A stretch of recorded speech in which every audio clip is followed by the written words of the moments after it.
Sarap mag-care. Wow. Ano yun eh? Tender care. Karong adlaw medyo init-init gid atong topic kay daghan jud lang matana ani. Rar. Charot. Paano nga ba makasungkit ng AFAM? May bakit nga ba gusto mag-asawa ng mga Pinay ng foreigner? Kay gusto ko makabanag foreigner kay mga ano kasi yung mga ilog namin.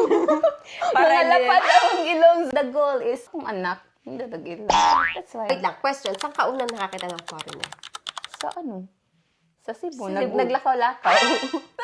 Ay, alam mo, ang daming foreigners sa Cebu. Uy. Parang yan Cebu. yung hotspot dati. Hindi Siargao ha. Ang hotspot dati, Cebu talaga. Diba?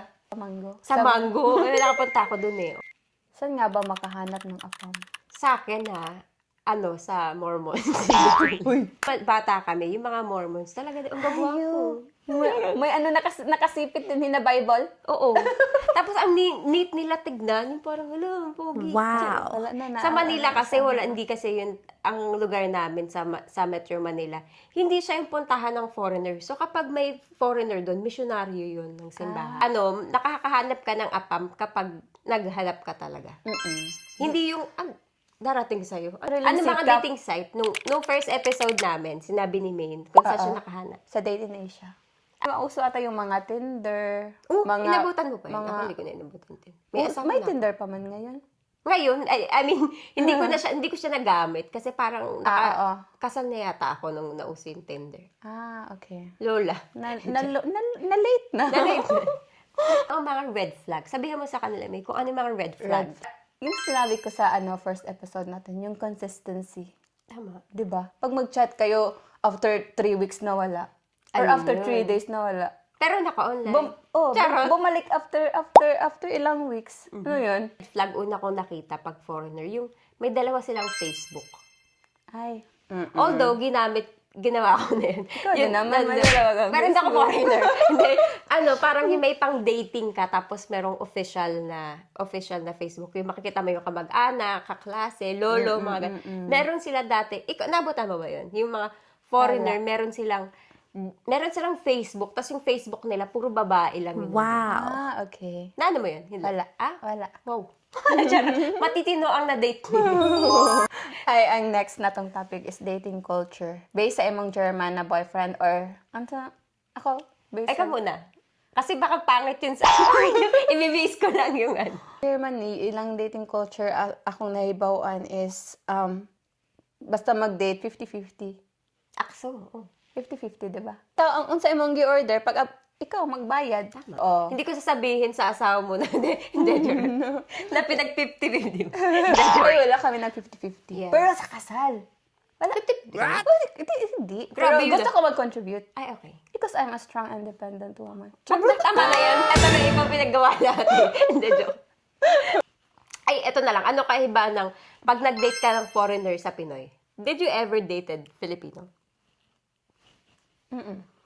Ikaw? Oo. Pero baka ako, teenager. Nag-step up. Nag-level up ka. Dance pala to.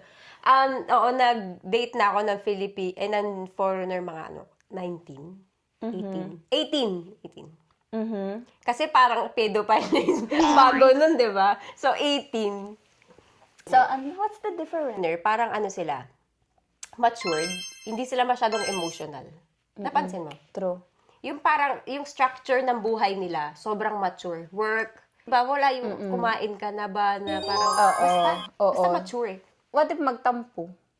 Ay, nakaranas ka na. Ikaw, magtampo ako? Magtampo ka mag-away kayo ng foreigner mo. Malala kasi ako. Uy, hindi din sila di ba uso sa ato na kanang suyuon? Ay, wala.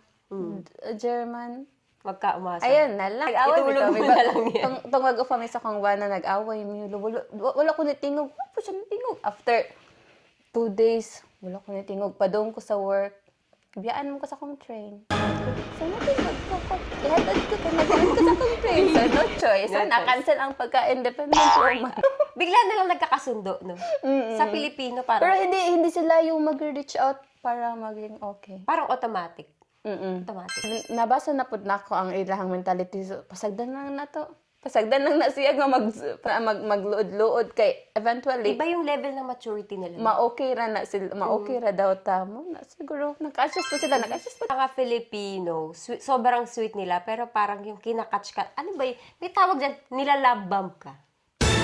Yung parang sobrang love, tapos biglang, bug, sulukohin ka. Ay, sorry hindi lahat Pero yung parang may ganun, may experience kasi ako ng ganun. So, it's just based on my experience. Oh. Parang i-love bomb ka ng todo-todo. Pero, pinakagusto ko sa foreigner, yung mahilig mag-travel. Ay, oo. Di ba? Tapos yung travel, parang hindi yung basta lang maka-travel. Enjoy talaga nila. Hindi sila mahilig mag-take ng pictures because Totoo. lang kanila. Importante is the present. Enjoy the moment. Hindi, Pero nakaasawa mag-Pinay. Picture ko din eh. Di pwede. Kaya nanglan ko na ako mapos sa Facebook. oh, diba? Paano kami, gusto namin makutangan eh. Patay, oy, wag hindi ako. Joke lang. Ito na ang ating Pranka Minute. Ito ang segment namin na kung saan sasagot kami ng mga statements in a minute. Anong sa mahiwagang tablet? Wala nang bolang kristal. Ay, ito. Isang kababayan na naman ang nakaahon sa kahirapan. Wow. Pag makita nila may asawa kang foreigner. Ang tanong, Alam mo, lagi yung ganyan. ay, ang Hindi niya wala tanong, yun. nakaahon na ba? Wala, along na. Wa pa, hangtod ka ron, wala kaahon. Sana naman na-withdraw ang statement na yun. Pero alam mo, ano yan? Parang, ewan ko. Pang Pinay lang yan, di ba? Oo. Pag ang foreigner may kasamang Chinese na babae, sinasabi ba yan? Hindi. Oo, wala. Parang discriminatory. Ano yan, parang mentality ng mga Pinoy pag makakita sila ng, kasi siguro, they will think na pag apam mo yun na, daghang kwarta. Rich. True. Oh, sagutin namin sa next episode. Sa next or next episode. So, Bagyud or opportunity? both. True. Both. Bakit? Ano muna yung, kasi both, di ba? Ano yung nauna?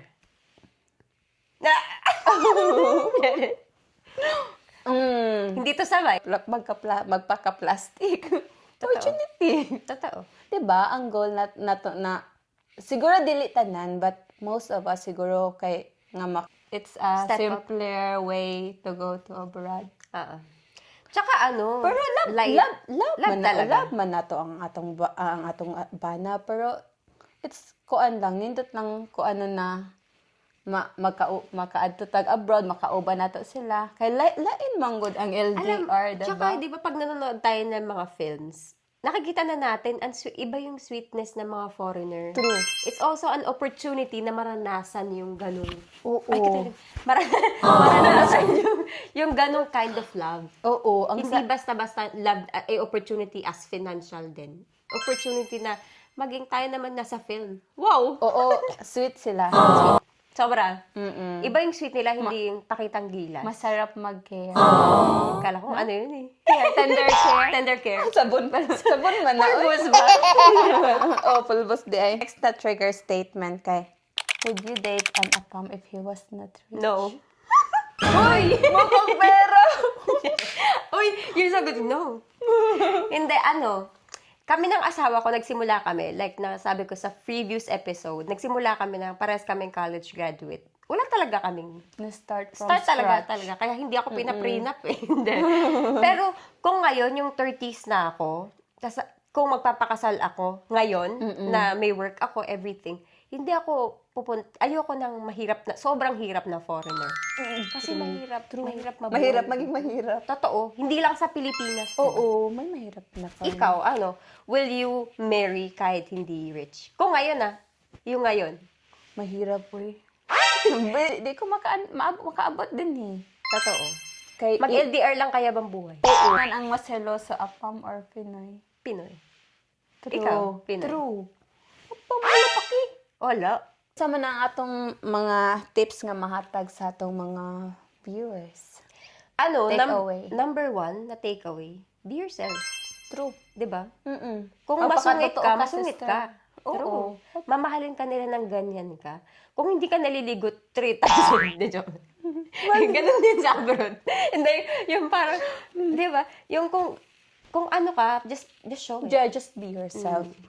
Hindi ka naman nila mamahalan dahil maganda ka lang. character. Oo. Tsaka be honest. Hindi sila yung yung Hindi mo sila maarte. hindi. Uy, alam mo, hindi. Yun ang mas maarte Pinoy. Mga kamama talks, finder lang ha. Isukod sa nationality ang kalidad sa isa ka partner. A fam man or Pinoy. Anti kay naay respeto, honesty, ug genuine nga gugma. Yes. So, if you want to reach the snow, hindi, kung gusto nyo makapunta sa snow or sa desert man, like, follow, and share this video or podcast.